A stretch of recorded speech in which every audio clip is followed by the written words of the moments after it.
வணக்க நண்பர்களே, இந்த வீடியோவில் நம்ம என்ன செய்தி பார்க்க போகிறோம்னா, இப்படியும் சில மனிதர்கள், இதுதான் இன்றைய பலருடைய நிலை. நீயா நானாவில் கலங்க வைத்த தருணம். வாங்க என்ன தகவல்னு பார்க்கலாம்.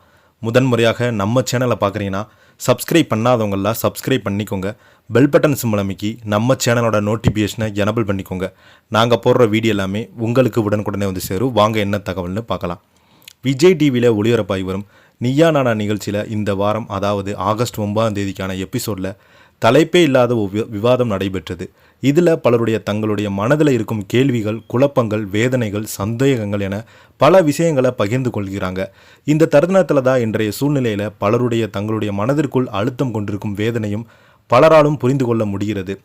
இப்போதைய அவசரமான உலகத்தில் எல்லோருமே ஓடிக்கொண்டிருக்கிறாங்க. எதை நோக்கி ஓடுறாங்க, யாருக்காக ஓடுறாங்க, எதற்காக ஓடுறாங்க என்ற கேள்வி எல்லோருக்குமே எழுந்து வருகிறது. காலை எழுந்ததுமே ஆஃபீஸுக்கோ பள்ளிக்கோ கல்லூரிக்கோ எல்லாருமே ஓடிக்கொண்டிருக்கிறோம். வீட்டில் இருப்பவர்கள் நிலைமை அவ்வளவு ஈஸியானது கிடையாது. அடுத்து என்ன செய்வது என்ற கேள்விதான் இருக்கிறது. அவங்களுக்கு இருந்து கொண்டே தான் இருக்கிறது.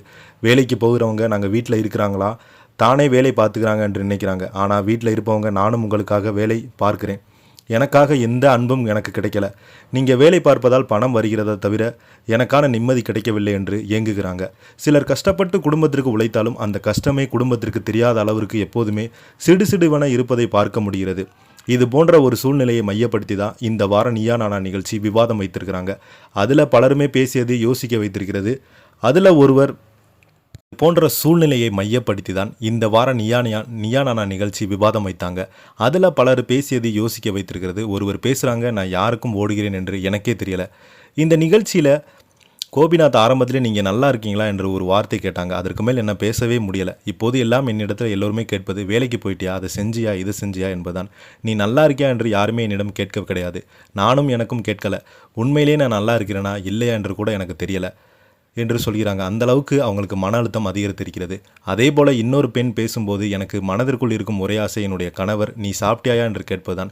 என்னுடைய கணவரை நான் குற்றம் சொல்லலை. அவரிடம் நான் தினமும் சொல்கிறேன், நீங்கள் சாப்பிட்டீங்களா என்று கேட்டேன். நான் வீட்டில் தனியாக இருக்கும்போது நீங்கள் ஒரு முறை என்னிடம் நீ சாப்பிட்டியா என்று கேட்டால் எனக்கு ரொம்ப சந்தோஷமாக இருக்கும் என்று சொல்கிறாங்க. ஆனால் அவங்க 2 நாள் கேட்குறாங்களாம், 3ஆம் நாள் மறந்து வர்றாங்கன்னு சொல்கிறாங்க. இதையெல்லாம் எனக்கு வேதனையாக இருக்குதுன்னு சொல்கிறாங்க. அதே போல் இன்னொரு பெண் தன்னுடைய அப்பா தனக்கு ஃபோன் செய்யும் போதெல்லாம், நான் தொந்தரவாக நினைத்திருக்கிறேன், இவங்க எல்லோருமே சாப்பிட்டாச்சா என்று கூட யாரும் கேட்கல என்று வருத்தப்படுறாங்க. ஆனால் என்னுடைய அப்பா எனக்கு தினமும் காலையில் ஃபோன் செய்து சாப்பிட்டாச்சா என்று கேட்பாங்க. அவங்க ஃபோன் செய்த நேரத்தில் ஆஃபீஸ்க்கு அவசரமாக கிளம்பி கொண்டிருப்பேன். அதனாலேயே பல நேரங்களில் அவருடைய ஃபோனை எடுக்க மாட்டேன். அதனால் மிஸ்டு கால் கூட வைத்திருப்பேன்.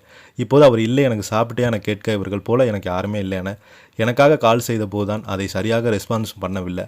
ஆனால் இந்த மிஸ்டு கால் எனக்கு வராதா என்ற ஏக்கம் இருக்கிறது என்று சொல்லியிருக்கிறாங்க. இதே போல் நானும் நம்மளை பலரும் இருக்கும் ஒரு விஷயத்தை பெரிதாக நினைக்க மாட்டாங்க. அது கடந்து போன பிறகு தான் இனி நமக்கு கிடைக்கவே செய்யாது என்று தெரிந்த பிறகு தான் நினைத்து வருத்தப்பட்டு கொண்டிருக்கிறாங்க. பக்கத்தில் இருக்கிறவங்க என்ன நடந்தது, ஏன் இப்படி இருக்கிறா என்று ஒரு வார்த்தை பேசினாலே பலருடைய மனதுக்குள் இது போன்ற அழுத்தங்களும் வேதனைகளும் ஆக்கிரமித்து இருக்காது என்று இந்த வார எபிசோடு மூலமாக பலருக்குமே பாடம் கற்பித்திருக்கிறது. இந்த செய்தியை பற்றி நீங்கள் என்ன நினைக்கிறீங்க? கீழே உள்ள கமெண்ட் பாக்ஸில் மறக்காமல் பதிவிடுங்க. நன்றி.